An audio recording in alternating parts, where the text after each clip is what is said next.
So, Carol, you're sitting Yes, right behind me at the conference, and I it's do great to indeed. see. And you keep really quiet. You try really hard to keep quiet during the discussions. And what is it? Why are you keeping quiet, Carol? Well, it's very hard for me, as you know, Crispin. You have to mute me sometimes on your show. But on the 14th of September, I was just about to put my laptop away. I noticed an email at 17:23 from Team Labour. So I thought, as a delegate, I would have a look and see what it said before I shut it down. And what it said was, "Dear Carol Vincent, you have not passed the police necessary security checks. So you can't come to conference and you've been refunded, basically." So my delegate fee had been refunded and no explanation. An address to write to if I wanted to know more, and also an email, which was the police Sussex email. So I was furious about this because there was no reason. And I thought, well, I don't have any convictions, so what is going on here? And I spoke to my fellow delegates first, and to the CLP secretary, and said, just, we've not long had GC, so I thought this is really weird. And I wrote immediately an appeal asking why, and explaining all the things that I do for the Labour Party, within the Labour Party and my local community, and said, I think this needs to be revised and I need a reason. Sent that off first class recorded, and then I also followed it up with an email requesting why. So I still didn't hear anything. Days went by and I just got the response that, we're dealing with it on the email, but that was that. Eventually, I managed to keep the emails going and keep pressing. And I also spoke to a couple of other people who I can't mention because it could have implications for them, and said, what the hell's going on?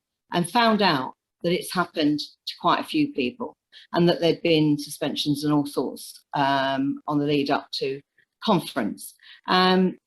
With that, I was requesting that I could speak to someone directly. And eventually I was asked when I would be at conference.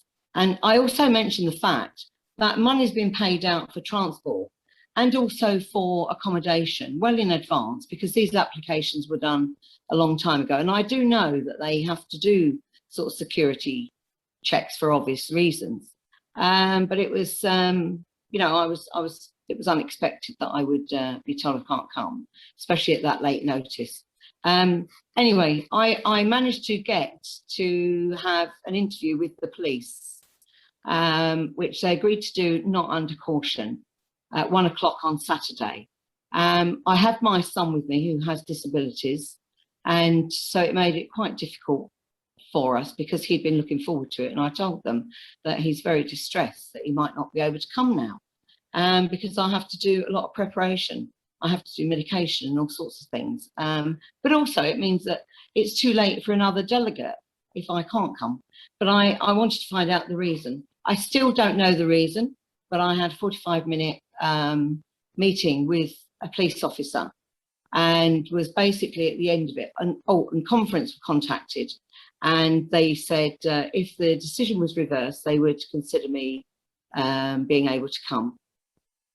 So I had this interview on Saturday lunchtime, and eventually it was agreed, but it was only agreed if I didn't bring the party into disrepute, that I didn't do things like heckle, which the chair yesterday afternoon said people were heckling. Actually, they were trying to point out that there were people trying to make points of order.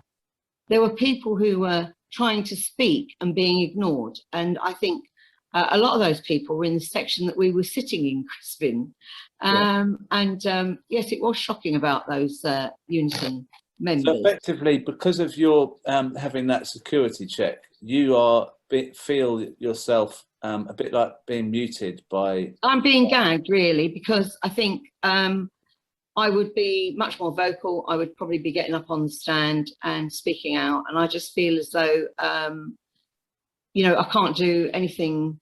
I can't speak out adversely about the party. I can't, you know, I can't get into discussions about things which they would probably slap as being bringing the party into disrepute. So it's very wide ranging. I ask them sort of what sorts of things. So, you know, they say I can't speak out about the leader and so on.